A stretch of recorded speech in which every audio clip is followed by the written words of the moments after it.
طلاق دینے والا شخص عموماً کہتا ہے کہ میں نے غصے میں طلاق دے دی تھی، تو کیا غصے میں طلاق ہو جاتی ہے؟ ہو جاتی ہے۔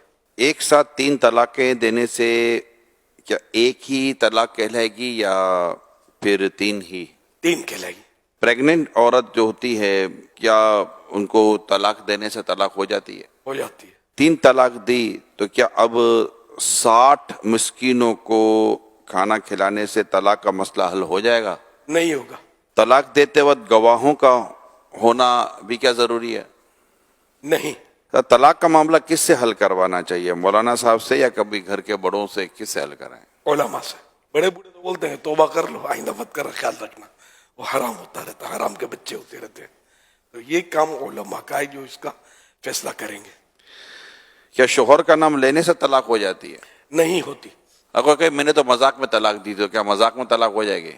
ہو جائے گی۔ حدیث پاک میں کہ اللہ کے پیارے نبی صلی اللہ علیہ وسلم نے فرمایا 3 چیزیں وہ ہیں جن کا ارادہ بھی ارادہ ہے اور مذاق بھی ارادہ، نکاح اور طلاق اور رجوع، یہ مذاق میں بھی ہو جاتے ہیں۔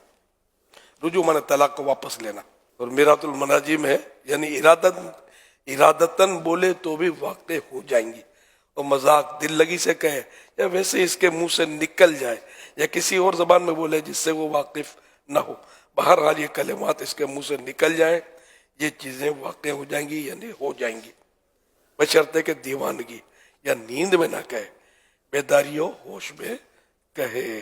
وہ تو یہ ارشاد فرمائے کہ کوئی شخص شادی کرنے جا رہا ہو تو کیا اس پر طلاق کے احکام سیکھنا یہ بھی فرض ہیں؟ جب طلاق کی ضرورت پیش آئے تو اس وقت اس کو معلوم ہونا چاہیے کہ طلاق کس طرح دی جاتی ہے، اس کے کیا ضروری مسائل ہیں اور کیا کنائے ہیں وغیرہ، یہ اس وقت اس پر فرض ہوگا۔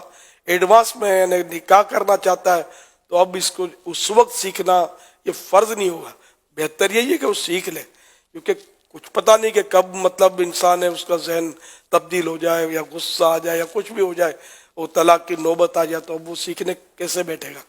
یعنی ایک تو وہ مسائل ہوتے ہیں کہ جو طلاق کے بعد پیش آئیں گے، کہ طلاق کے بعد کیا کیا احکام ہو جاتے ہیں، تو وہ تو سیکھنا ظاہر ہے کہ اسی وقت ہوگا۔